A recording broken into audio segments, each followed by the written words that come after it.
o nepotismo advocatício com a contratação de defensores ligados aos juízes das causas, o filhotismo nas altas cortes.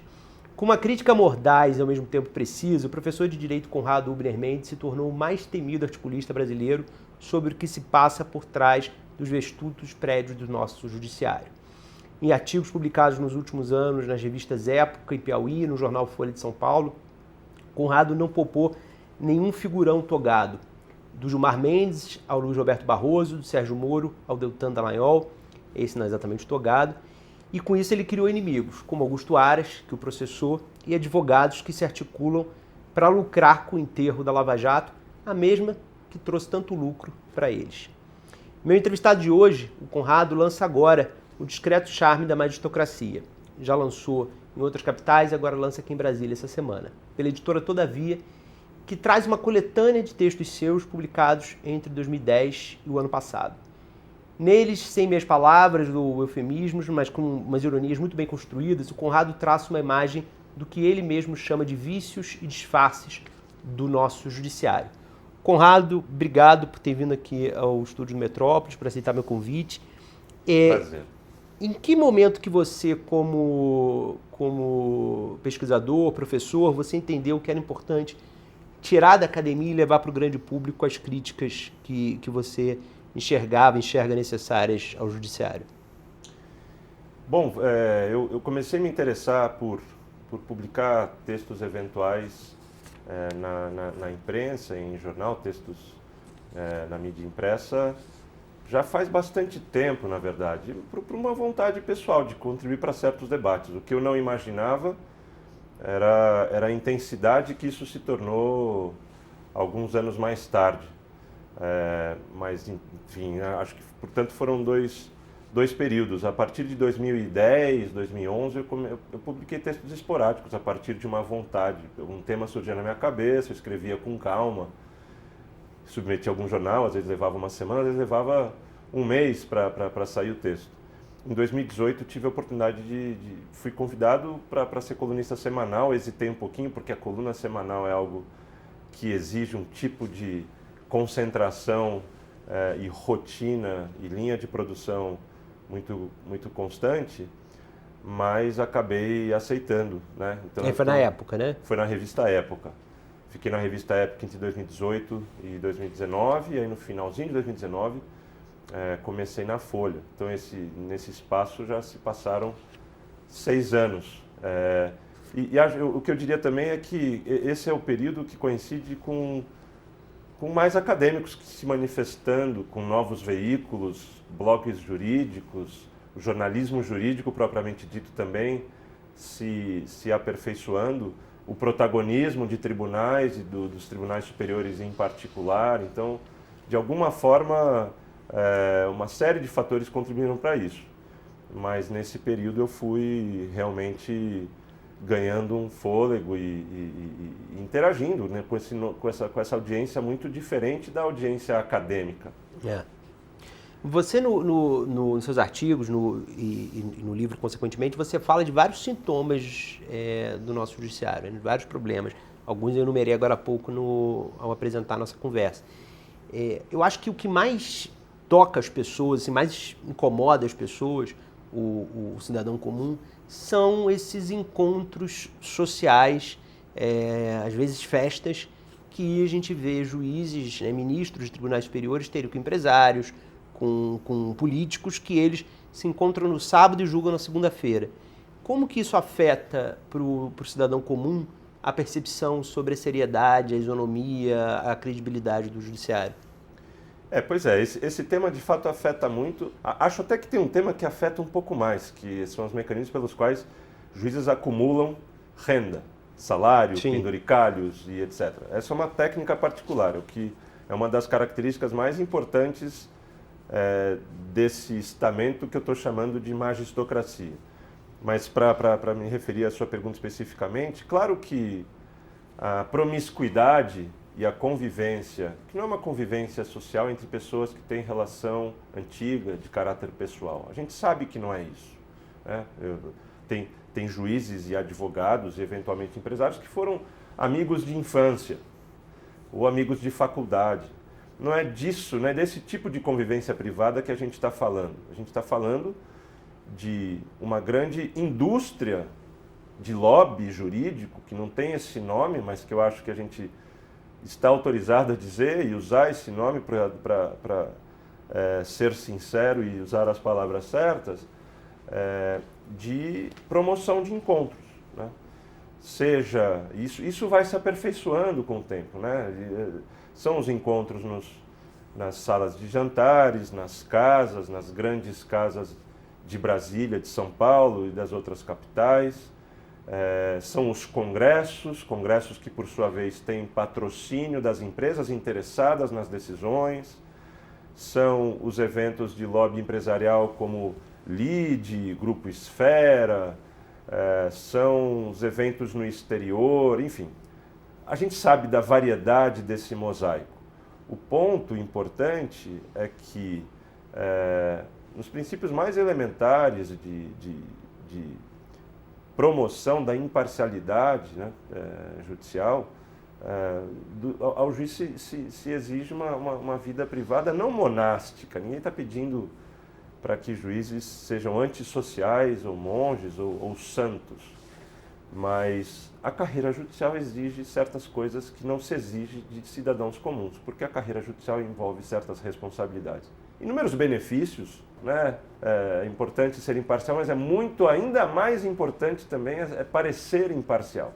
Isso é um elemento institucional importante. Então, que isso tenha sido normalizado é muito grave, é muito elementar. Estou dizendo que esses encontros determinam a outra coisa, mas é muito escandaloso que não haja nenhum recato, que não haja nenhum decoro, que ninguém perceba a impropriedade disso. Explica, por favor, para quem não conhece esse conceito o termo que você cunhou, da magistocracia. O que é isso? Magistocracia é um termo, é um neologismo, né? Então, magistocracia é só um neologismo provocativo, mas o conceito que está por trás desse termo eu diria, um conceito sociológico. É uma espécie de... é uma adaptação do termo magistrado, é uma referência também à ideia de uma aristocracia judicial, ou aristocracia togada, ou aristocracia do sistema de justiça. Eu me refiro... Quando eu uso magistocracia, também é importante deixar claro, eu não estou fazendo uma generalização, né, como se 100% dos membros do Ministério Público, do Judiciário, da Procuradoria, etc., se encaixassem perfeitamente na forma como eu defino magistocracia. Por isso, eu com frequência tomo cuidado, porque isso incomoda a múltiplos juízes virtuosos, corretos, e que se incomodam com esses problemas. Então, eu sempre tomo cuidado de me referir à magistocracia como uma espécie de fração de membros do sistema de justiça, uma fração hegemônica, uma fração que determina e que governa o sistema de justiça. Mas no ano passado o STF decidiu contra uma mudança que o Código de Processo Civil, o novo Código de Processo Civil tinha implementado, que era tentar criar aumentar o impedimento que um juiz tem que se impor quando um parente, cônjuge ou companheiro trabalhasse no mesmo escritório da causa que o juiz julgaria. Ele teria, de acordo com o Código de Processo Civil, teria obrigatoriamente que se declarar impedido. E o STF decidiu, por meio de uma ação de inconstitucionalidade apresentada pela Associação de Magistrados, decidiu contra isso. Você fala, num dos últimos, acho que é o último texto do livro, você fala sobre isso, um texto acho que de junho, um pouco antes, portanto, a decisão que foi em agosto. Como é que você viu essa decisão? Eu vi essa decisão como uma decisão, para também ser moderado no adjetivo, uma decisão equivocada, uma decisão basicamente errada. E tem muita coisa para dizer sobre essa decisão, sobre os prejuízos que ela traz e sobre a chancela que ela dá a uma prática profundamente problemática no judiciário, que é permitir que parentes possam advogar, que parentes possam vender o fato de ser parentes como parte do preço do seu trabalho, e com isso ter esse trunfo na captação de clientes, afinal, seja isso real ou não, independentemente da esposa ter realmente influência ou não, o fato é que, para um interessado, num caso do Supremo, contratar a esposa do ministro é um grande fator de captação de clientes. Mas, focando no argumento do equívoco, de fato, o legislador brasileiro, não foi o legislador ignorante em direito. O legislador brasileiro, a partir da proposta, da reflexão de membros do próprio Poder Judiciário, como, por exemplo, o ministro do STJ, Antônio Herman Benjamin. Tem o cérebro dele por trás desse artigo que foi aprovado no Código de Processo Civil. Acho que o Fux era da Comissão de Juristas também, não era? O Fux era, mas, sim, o que também é um pouco maluco, do que o ministro do STF participa da elaboração do Código, depois ele sai para julgar o Código que ele coordenou sua redação.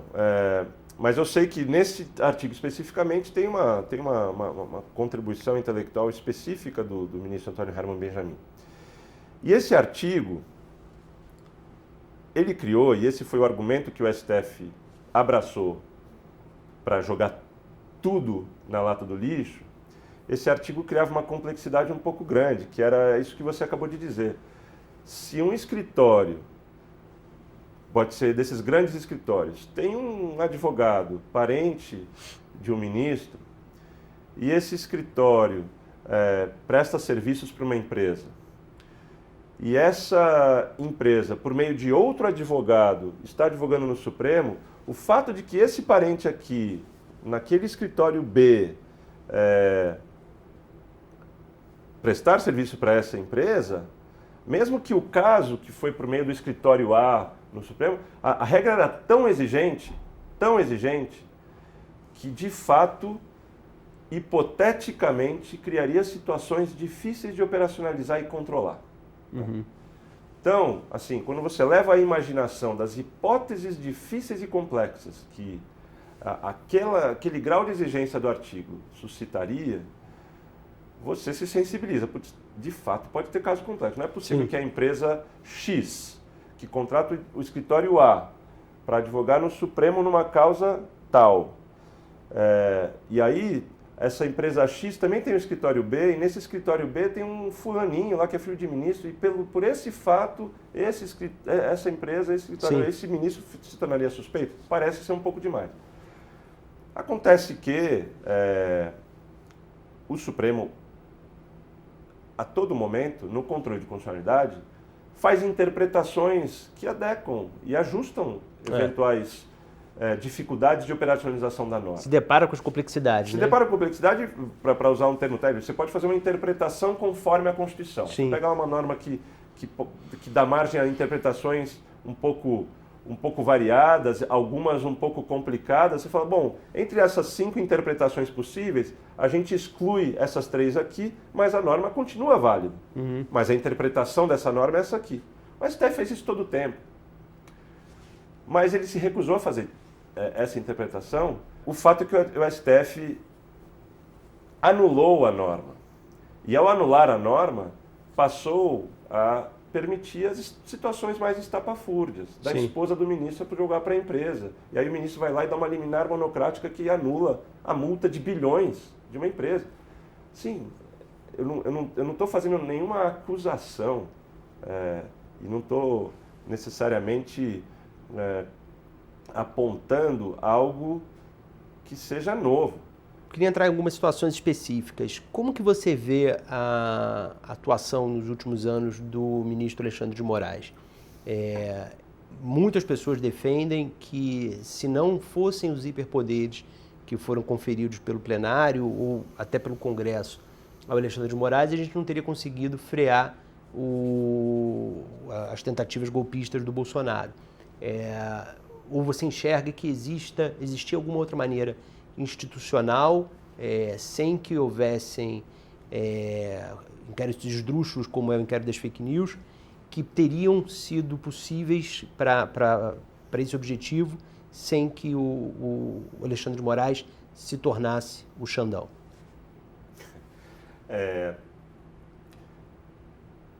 claro que eu não vou ficar aqui dizendo que o Supremo poderia ter feito melhor. Acho que a gente pode sim partir de uma premissa factual e histórica de que, independentemente das críticas, independentemente da forma precária, independentemente das responsabilidades que o tribunal tem por a gente ter chegado onde chegou, mas é verdade que o Supremo teve um papel importante, que não esteve sozinho, então é importante a gente não exagerar o seu heroísmo e o seu protagonismo, mas teve um papel importante, assim como de vários atores, mas o Supremo entre eles, na contenção da ameaça bolsonarista, né? Do abismo bolsonarista. Então, a gente já vai discutir a legalidade de tudo que ele fez, mas não dá para negar que, tendo feito da maneira correta ou não, o Supremo teve um papel importante. É também importante lembrar, de novo, o Supremo tem muita responsabilidade por termos tido Bolsonaro na presidência. Mas é verdade também que, uma vez na presidência, Bolsonaro fez ataques absolutamente inéditos à ideia de Tribunal Constitucional. Não só o Tribunal como instituição, mas a ministros específicos. Sim. Bolsonaro como presidente, mas também muitos dos seus ministros, mas também ninguém menos do que as Forças Armadas, mas também uma militância bolsonarista miliciana, né? das redes, da Deep Web, de lógica etc. miliciana, né? De lógica miliciana. Então, é óbvio que isso configura uma circunstância absolutamente extravagante e, para trazer uma outra variável desse contexto decisório, a PGR foi trancada por Augusto Aras. Já era claro na época, está ficando cada vez mais claro e evidente com estudos acadêmicos que estão quantificando ainda mais as omissões de Augusto Aras, né? Então, a única autoridade, na verdade, a autoridade monocrática que mais concentra poder no desenho institucional brasileiro, o Procurador-Geral da República. Do arquivamento dele não tem recurso para ninguém. Do arquivamento ou de uma decisão de um ministro do Supremo monocrática, você tem um plenário. O PGR não recorre para ninguém, isso é um defeito do nosso desenho. Mas o fato é que você tinha uma PGR colaboracionista, trancada. E você tinha um tribunal sendo atacado. Não só o tribunal, tantas outras coisas sendo atacadas, mas o tribunal também. E aos poucos você tinha as Forças Armadas embarcando na ideia de qualquer decisão do Supremo que desagradasse, esticava a corda, e aí as Forças Armadas invocavam o artigo 142 para falar de intervenção militar e tudo mais. Então, é um contexto de fato absolutamente excepcional e não é juridicamente equivocado dizer que, numa circunstância assim, uma inovação jurídica pode aparecer. E essa inovação jurídica o STF criou por meio do estabelecimento de inquéritos. De novo, a gente pode decompor essa história toda para pensar, mas ok, então o inquérito e a investigação e etc. não é feito pelo Ministério Público Federal, o Supremo faz por si mesmo. Esse tipo de inovação institucional não é inédito, e não é ilegal na história. É excepcional, então tem um certo excepcionalismo aí. Mas a gente tem que discutir também como foi feito. Bom, o ministro Toffoli designa um relator, não sorteia um relator para esse inquérito, né? Os inquéritos vão se multiplicando e vão se tornando, na verdade, muito mais do que inquéritos, vão se tornando instituições permanentes, né? Instituições permanentes. Inquérito precisa de um fato determinado e precisa, para ser investigado, e precisa de um prazo para terminar. Se uma vez encerrado esse prazo, se precisar prorrogar, prorroga. Mas assim, é um procedimento investigatório todo disciplinado. Nada disso aconteceu no Supremo, né? Sim. Um relator, não tinha fato determinado, era um monte de fato junto, passou a ser permanente, né? Essa ideia de prazo limitado não era, foi uma forma de gestão do conflito com um poder executivo que queria calar, fechar, neutralizar o STF.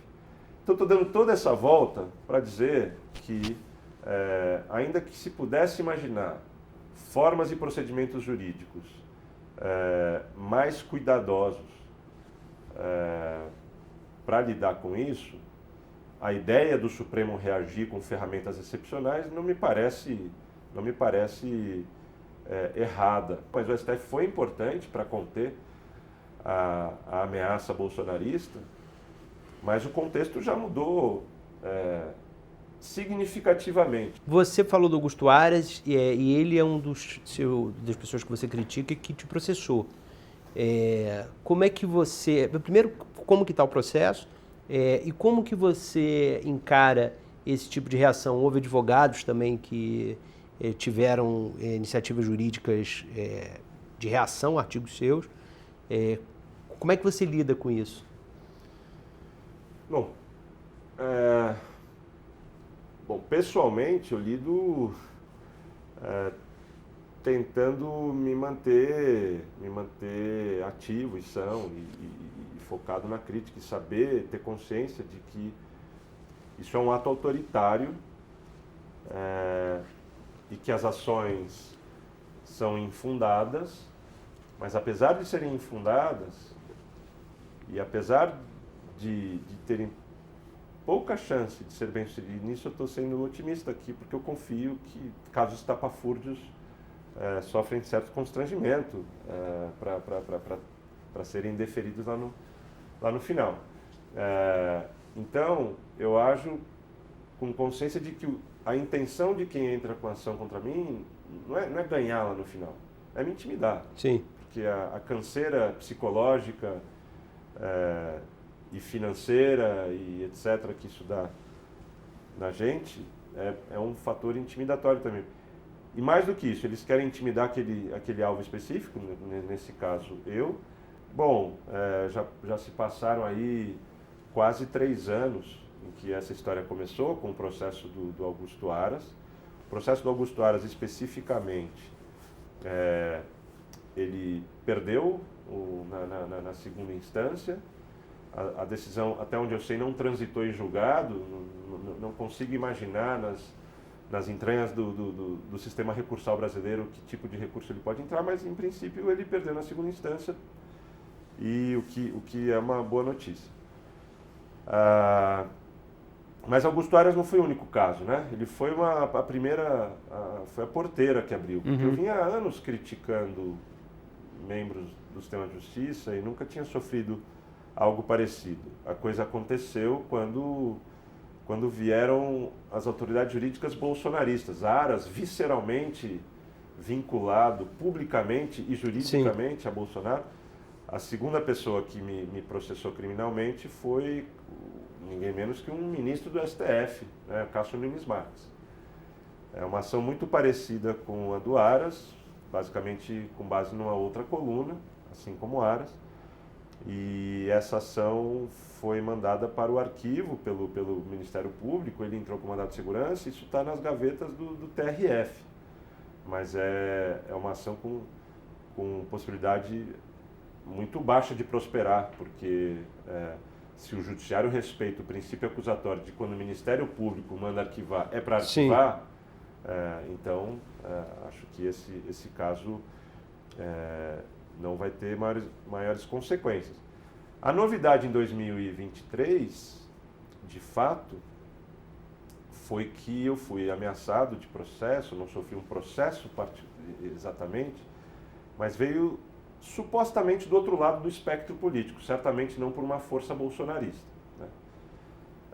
Veio de uma advocacia que se declara publicamente como progressista, porque surfou a onda do antilavajatismo. Qual a sua opinião sobre esse projeto que está em tramitação de tentar restringir as decisões monocráticas dos ministros? Eu acho que a gente só tem que distinguir, acho que no mérito, no conteúdo, eu acho que há 15 anos a gente está falando isso, né? É importante limitar, porque ministros passaram não só a abusar de um poder que eles têm, eles passaram a violar a lei com isso. A lei da década de 90 já não permite medida cautelar monocrática em ação de constitucionalidade. O STF passou a ignorar esse artigo, alegando sempre, as alegações são sempre abstratas, muito trabalho, muita urgência, precisamos tomar essa decisão. A gente sabe que não é isso só.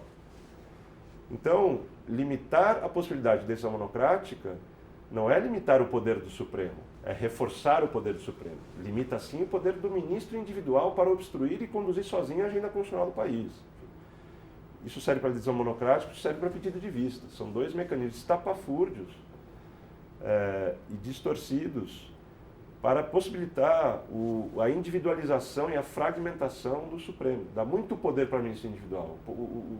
O epicentro do poder no Supremo, e é dali que ele traz sua legitimidade, é o colegiado.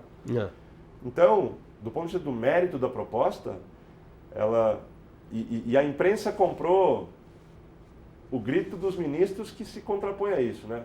Limitar as manchetes dos jornais, não toda proposta que limita o poder do Supremo, não limita o poder do Supremo. Então, foi um desserviço da imprensa comprar a frase que o ministro, contrário a isso, cunhou e tornar isso manchete. Então, não limita o poder do Supremo, reforça o poder do Supremo. Agora, claro que tem um contexto político que precisa ser discutido também, né? Essa proposta não é nova e não vem de mentes bolsonaristas. Essa proposta é antiga já. Mas ela renasceu, de alguma forma, nesse Congresso, no seio da oposição que quer fazer alguma coisa contra o Supremo. E para mim esse é um detalhe importante que precisa ser interpretado e ponderado politicamente para saber que tipo de uso se poderá fazer de uma decisão como essa, mas, em resumo, teoricamente, conceitualmente, o problema é o poder monocrático, ele precisa ser limitado. Entre mortos e feridos, o que você enxerga que sobrou da Lava Jato como legado positivo? Ainda tem coisas que a gente possa olhar e falar, não, isso aqui foi uma coisa boa que a Lava Jato trouxe? Ou isso também está sendo desmontado? Como é que você vê isso? O legado da Lava Jato é uma expressão um pouco perigosa, né? Porque, de novo, Lava Jato é muita coisa ao mesmo tempo. Então, quanto mais a gente simplifica, quanto mais a gente reduz a Lava Jato a um ou dois atores, a meia dúzia de atos arbitrários, ou dezenas de atos arbitrários de uma certa natureza, etc., mas a gente perde a capacidade de olhar para o que aconteceu efetivamente. Então, foram muitos legados da Lava Jato, e múltiplos, em muito maior quantidade, legados trágicos para o país, né?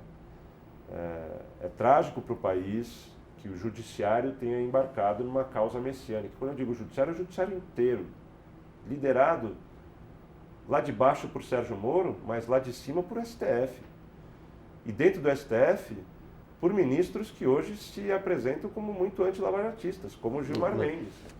A maior decisão lavajatista da história da Lava Jato foi a liminar de Gilmar Mendes, que impediu Lula de ser nomeado como ministro, com base numa tese inédita e espúria do direito administrativo, dizendo que o presidente não podia nomear ministro. Por quê? Porque ele estava sendo investigado, né?